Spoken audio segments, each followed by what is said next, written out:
15 days before your CA Intermediate January 2025 examinations begin. Tick, tick, tick. Don't worry guys. Passing this exam is a very simple two-step process. First, to believe in yourself and second, to back it up with hard work. I know आप लोग hard work already बहुत time से कर रहे हो. I just want you to start believing in yourself because trust me, you know way more than you think you do. Help you get that final push on how to direct your hard work in a more exam-oriented manner. Now, I am here with a 1.5 day planner for you all, जिसमें I will be discussing कि मैंने क्या follow किया था या क्या मैं आपको recommend करूंगी follow करने के लिए कि आपने exam से आने के बाद के 0.5 day में क्या करना चाहिए, 1 day में क्या करना चाहिए और exam के पहले वाले दिन एकदम सुबह सुबह क्या करना चाहिए.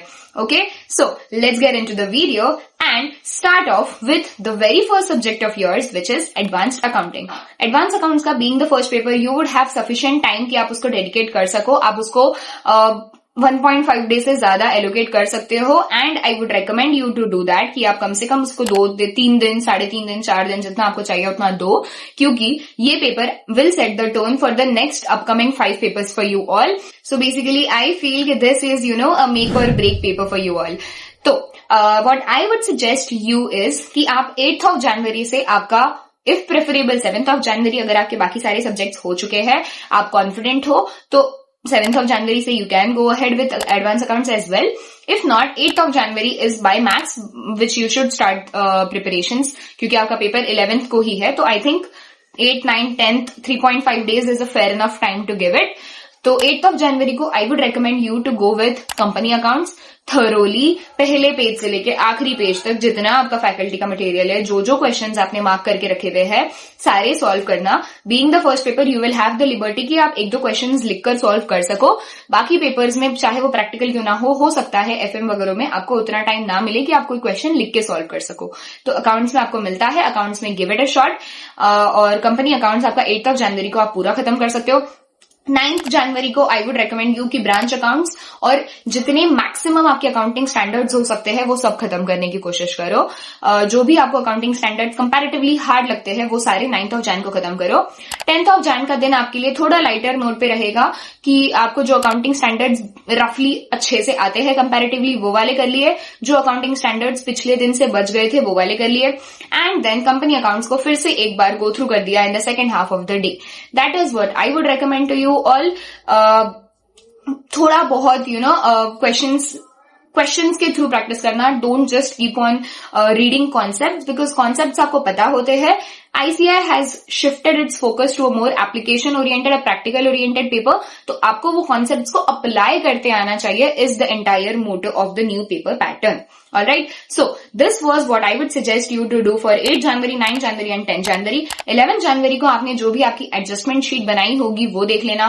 कोई अगर formula oriented चीजें इसमें तो नहीं होती है बट journal entries वगैरह कुछ है, अगर किसी particular चीज का treatment कहाँ हो रहा है ऐसे related आपने कोई sheet बनाई है, कोई अगर RTP, MTP, PYP के क्वेश्चंस मार्क करके रखे हुए हैं वो आपको रेफर करने हैं, वो सारी चीजें 11th के लिए रखना. बाकी सब कुछ खत्म करके रख देना right before you go to sleep on 10th of जनवरी.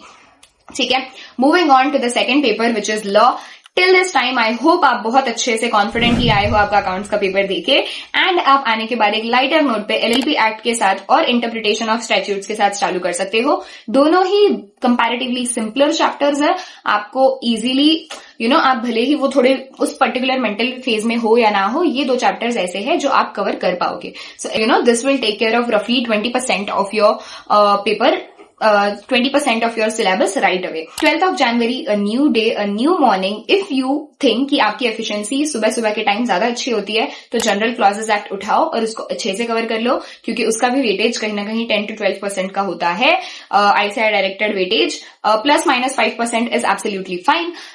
उसके बाद में आप अपना पूरा दिन एलोकेट कर सकते हो कंपनीज एक्ट के लिए. कंपनीज एक्ट आपके लिए सबसे ज्यादा इंपॉर्टेंट हो जाता है इन लॉ बिकॉज आपका 50 to 60% of the syllabus of your paper will come from your companies act रफली. ठीक है, तो कंपनीज एक्ट को बहुत डेडिकेटेडली करना, हर एक प्रोविजन बारीकियत से पढ़ना.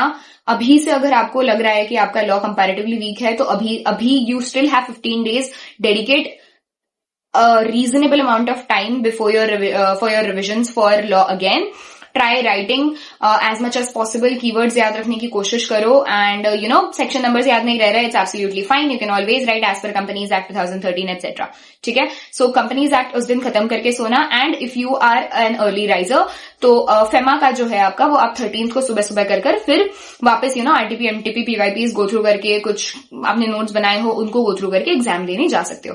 But if you are a night owl तो फिर I would request you for all the subjects जो भी मैं आगे बोलूंगी उनमें सब में ट्राई इफ पॉसिबल कि आप रात में सब कुछ खत्म करके ही सो, बिकॉज अगर आप 10-12% ऑफ योर सिलेबस भी छोड़ देते हो ना एग्जाम वाले दिन सुबह के लिए, जब आप ऑलरेडी 9 या 10 AM को उठोगे तो आप पे वो स्ट्रेस बिल्डअप हो जाएगा कि shit I have 2 hours and I have to cover up 10-12% of my paper yet.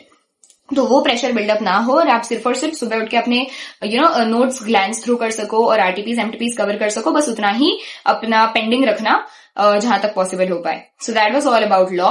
Moving on to taxation. Taxation में आपके 2 पार्ट्स है, एक तो इनकम टैक्स, दूसरा है जीएसटी।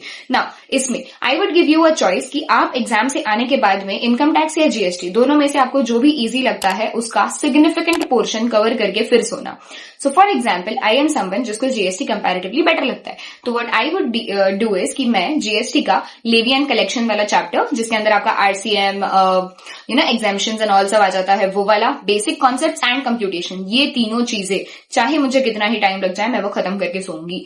बिकॉज आई नो कि मुझे अगले दिन हेड्स ऑफ इनकम टैक्स का बहुत सारा चीजें करना है जिसमें मैं कंपैरेटिवली लेस कॉन्फिडेंट हूं। तो which ever you feel is more confident वो आपके एग्जाम डे से आने के, लॉ का एग्जाम देके आने के बाद खत्म कर देना। अगर आपको आपका डायरेक्ट टैक्स ज्यादा अच्छा लगता है तो heads of income computation related जितने चैप्टर्स है वो सारे खत्म कर देना। अगर आप जीएसटी प्रेफर कर रहे हो तो फिर कंप्यूटेशन तक का आपका जितना भी जीएसटी का पोर्शन है उतना आप एग्जाम से आने के बाद खत्म कर देना। 13 जनवरी को आपने आपका जीएसटी का सिग्निफिकेंट पोर्शन खत्म कर दिया तो you would be very confident कि वाह 25-40% of my syllabus is already done. If at all वो नहीं हो रहा है तो फिर आपको कोशिश करनी होगी कि हेड्स ऑफ इनकम तक का जितना भी आपका इनकम टैक्स का पोर्शन है आपको वो खत्म करना रहेगा, and then the balance income tax and GST का कंप्यूटेशन तक का जितना भी है या फॉर एग्जाम्पल रिटर्न्स तक का जितना भी है वो आपको 14th जनवरी को खत्म करना रहेगा। देन 15th जनवरी के लिए एकदम बेसिक चैप्टर्स छोड़ना which do not constitute a lot of proportion of your syllabus. For example, payment of tax, accounts and records, ये सारी जो चीजें हैं ये 15th जनवरी अर्ली मॉर्निंग के लिए छोड़ देना आपके हिसाब से।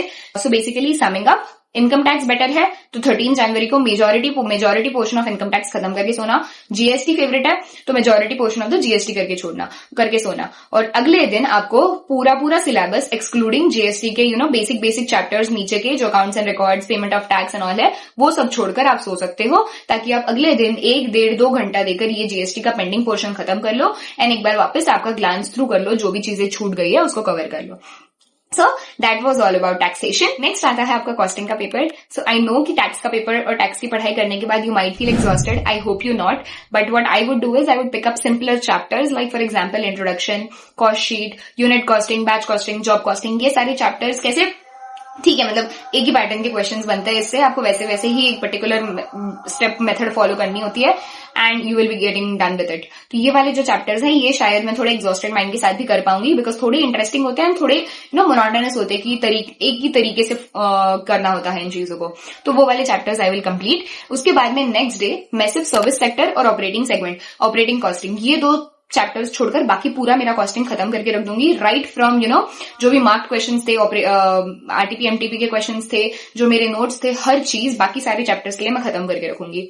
फिर आता है आपका ऑपरेटिंग और सर्विस सेक्टर वाला। ये अगर आप नाइट आउल्स हो तो प्लीज ये भी चैप्टर्स पहले दिन ही खत्म करके सोना भाई, क्योंकि सिग्निफिकेंट है, इंपॉर्टेंट चैप्टर्स है, ऐसा नहीं बोल रही हूँ कि छोड़ के जाना है, बट अगर आप अर्ली राइजर हो तो आप इनको सुबह भी कवर कर सकते हो, is what I believe, and इसीलिए मैंने उसको अगले दिन के स्लॉट में डाला है। On to auditing. ऑडिटिंग में I know most of the students fear audit of items of financial statements, तो ये वाला चैप्टर आप एक पेंडिंग रखकर बाकी सारे चैप्टर्स को उठा सकते हो। सो मैं पर्सनली क्या करती कि मैं nature, objective, scope, completion and review और ऑडिट रिपोर्ट, ये 3 मुझे कंपैरेटिवली इजियर चैप्टर्स लगते हैं, बेसिक लगते हैं, स्ट्रेट फॉरवर्ड लगते हैं, तो ये सारे मैं एग्जाम से आने के बाद कर लेती। क्यों? ऑडिट सबको इजी नहीं जाता है, audit is comparatively harder for a lot of you guys, which is fine, absolutely fine, you are not alone. तो ये जो 3 बेसिक से चैप्टर्स मैं बोल रही हूँ ये एग्जाम से आने के बाद कर देना, and majority of the portion आप अगले दिन आपके 18th जनवरी को खत्म कर सकते हो। सो 18th जनवरी को आप मेजोरिटी पोर्शन खत्म कर देना। Now if you are a person जिसको audit of different entities easy लगता है तो वो वाला आप 18 जन को खत्म कर दो। Items of financial statement hard लगता है उसको आप 19th के लिए छोड़ दो। अगर वाइस वर्सा है कि आपको आइटम्स ऑफ एफएस इजी लगता है तो वो 18th को खत्म कर दो और डिफरेंट एंटिटीज वाला जो ऑडिट के प्रोसीजर्स होते हैं वो 19th जनवरी के लिए रख दो। सो बेसिकली समिंग अप, जो चीजें आपको कंपैरेटिवली हार्ड लगती है और जिनका प्रपोर्शन वेटेज कम है उसको आप एग्जाम मॉर्निंग के लिए छोड़ दो, क्योंकि ऐसा ना हो कि उस चक्कर में आपको जो चीजें आती है आप वो भी मिस आउट कर दो just because you are trying to get this thing done. Okay, ऐसा मत करना। You need to be very smart when you are planning stuff. उसके बाद आता है आपका last paper which is FMNSM, financial management and strategic management. इसमें भी आपको strategic management is comparatively simpler and comparatively scoring, क्योंकि आपने 11th-12th में बिजनेस स्टडीज के नाम पे if you are from CBSE या कॉमर्स के नाम पे if you are from ICSE और एनीथिंग, तो वो चीजें आपने ऑलरेडी कर रखी होगी, तो आपको स्ट्रेटेजिक मैनेजमेंट कंपैरेटिवली इजी जाएगा। बस एक रीडिंग की जरूरत रहेगी। मैं क्या करती, मैं SM कोशिश करती कि जितना हो सके मैं SM 19 जन को ही खत्म करके फिर सो और FM का इंट्रोडक्शन वाला कर लू। तो फॉर एग्जाम्पल इंट्रोडक्शन दोनों FM-SM के कर लिए, internal external environment of SM कर लिया, ये सब करके मैं 19 जन को फॉर एग्जाम्पल सो रही हूँ। तो 20th जन को माई टारगेट विल बी कि वर्किंग कैपिटल मैनेजमेंट छोड़कर मुझे बाकी सब कुछ, FM का वर्किंग कैपिटल मैनेजमेंट छोड़कर मुझे बाकी सब कुछ 20th जन को खत्म करना है। And then working capital management जो एक कंपैरेटिवली इंपॉर्टेंट चैप्टर हो जाता है from length and weightage perspective, 7 to 10% का रफली उसका वेटेज होता है। ICAI गाइडलाइन समझ जाना, ICAI ने उसका वेटेज जो दिया होगा वो 50 मार्क्स के प्रोपोर्शन में दिया होगा। मैं आपको आउट ऑफ 100 मार्क्स 7 to 10% का बता रही हूँ रफली। तो ये 7 to 10% के लिए working capital management is a fair enough chapter. जो मुझे लगता है कि वो जो मुझे पर्सनली अगर लगता हो कि मुझे हार्ड जा रहा है तो I keep it for the exam morning, क्योंकि उसमें मेरे एफर्ट्स कंपैरेटिवली ज्यादा लगेंगे and I don't want to pick up a chapter which is harder for me and miss out on the chapters which are comparatively already easier for me and just get done with it. So that would be my intention to do. अगर आपका ऐसा कोई भी एक chapter है financial management का जो आपको हार्ड जाता है एंड आप वेटेज चेक कर रहे हो और वेटेज उसका कंपैरेटिवली 15% से कम है, 10% के आसपास तक ही है मैक्सिमम, और आपको लगता है कि इसमें आपको 2-3 घंटे लगने वाले हैं, तो leave it for exam morning. बाकी सब कुछ खत्म करके सो, सब कुछ मतलब सब कुछ, कोई भी एक भी चैप्टर मिस मत करना, बिकॉज FMSM में आपके मोर और लेस सारे चैप्टर्स का वेटेज इज रफली इक्वल, तो आपको हर चैप्टर पे थोड़ा सा इक्वल फोकस रखने की जरूरत है। Even the introduction chapters carry a 5 to 10% का वेटेज, तो उसको भी एकदम इग्नोर करने जैसी चीज मत करना। SM इज कंपैरेटिवली सिंपलर, चाहिए तो क्वेश्चंस के थ्रू प्रैक्टिस करना। फाइनेंशियल मैनेजमेंट के लिए आई वुड रिकमेंड कि आप 1-2 क्वेश्चन क्यों ना हो लिख के निकालो, which would help you a lot. So this was all that I wanted to share with you all. I hope you found this helpful and I believe in you and I'm super duper confident you all will pass with flying colors. Just believe in yourself, be calm, do not be in a rush. hodgepodge मत कर लेना चीजों का कि ये भी करना है, ये भी करना है, ये भी रह गया, ये भी रह गया। It's absolutely fine. जो अब तक हुआ है बस उसको और अच्छा करने की कोशिश करो, कुछ भी नया मत उठाना।